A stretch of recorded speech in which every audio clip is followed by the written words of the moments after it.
crispy, golden, beautifully spiced chicken. Oh, this one is such a joy. This is my version of ayam goreng.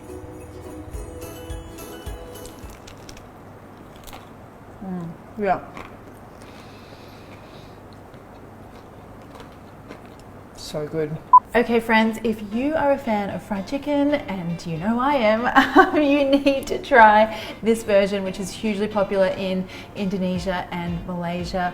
And the thing that makes it so special is this beautifully spiced marinade that we're going to make first up. So what you want to do is get yourself some fennel seeds. We've got a few dried spices here. I want to toast them first because that will release all of their amazing aromas and flavors. So fennel seeds into a pan, some cumin seeds and some coriander seeds. Now you just want to keep these guys moving around in the pan. I don't want them to burn, I just want them to heat up and start smelling amazing. So once those spices start to really perfume the air, that's when you know you're good to go. I want to pop those into my mortar and just grind that to a really fine powder.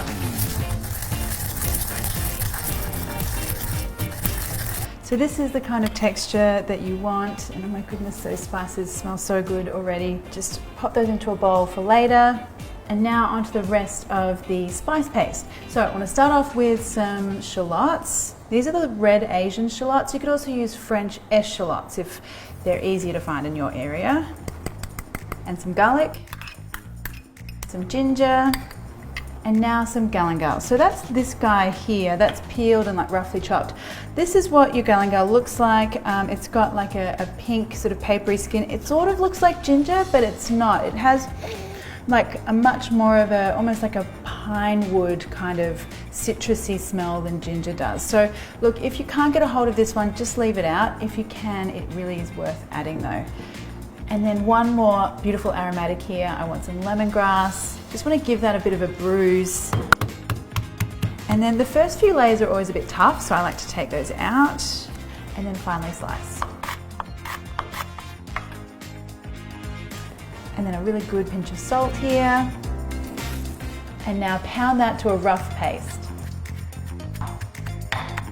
Okay, so this is currently smelling amazing, and this is also what it should look like. Just like a rough paste is fine. Now, grab a hold of your chicken. I'm using some bone-in thigh and drumsticks because you know me, I am a legs and thighs kind of girl.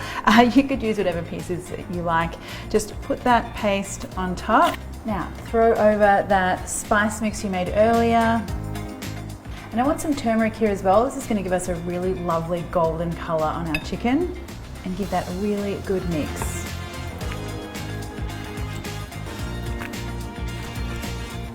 Okay, so if you are really organised, which I generally am not, but if you are, you could leave that chicken to marinate overnight. That would be really extra special, but I'm just going to keep going here. What I do want to do before I progress any further on that chicken is let's chit chat about our oil setup. So I'm going to use a wok, and what I find when you're cooking or frying things at home is that when you get the meat falling to the bottom or the chicken falling to the bottom of the pan, you get these like really brown hot spots and uneven cooking. So what you can do is use a really small round cake rack and pop that into your oil, and that will keep the chicken from hitting the bottom of the pan. So that's optional. Look, if you don't have it, just keep your chicken turning, but it's a really good way to get even color.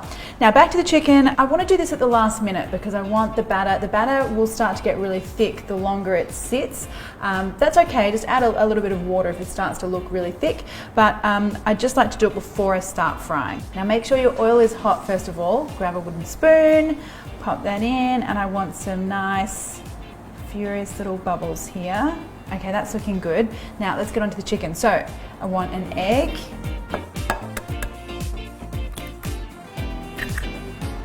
and some corn flour or cornstarch if you're in the US. And just give that a really good mix. And the key here is that it's a little rough and ready, which is what I want, because you'll see when I get this mixed up, we've got lots of like little crackly bits all over the chicken. So just mix as much as you can. So if you have a look here, you can see lots of little lumpy bits of batter. That's going to crisp up and be all like crispy. and golden and delicious. So I want it kind of to look rough and ready here. So now we get to do the part that I love the most. I literally live for this part where we get to fry the chicken. Nice. All right, let's get a piece in there. I want to see it bubbling away. Now you want to do this in batches, and the reason you do that is, the reason why everyone tells you to do things in batches is because if you get too much stuff in your hot oil, your oil is no longer hot. The temperature drops, which means you're not getting that really nice crispiness happening. So that's the whole reason for the batch cooking thing. Now, get these guys, just kind of leave them for a couple of minutes, and then I want you to keep turning them every so often for about 10-15 minutes until they're beautifully golden and cooked through. All right, guys, let's take a look at this amazing thing that's happening in our wok right now. Look at that chicken. I mean, the crispy crust, all that stuff around the outside is just turned into the most wondrous thing ever. Okay, let's get these guys out.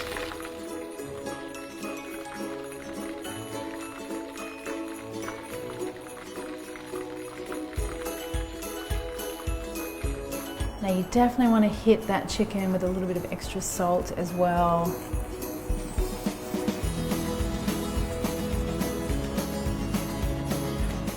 And there you go, my version of ayam goreng, beautifully spiced crispy chicken. Let's just make sure we've done a good job here. Oh, that chicken looks so good.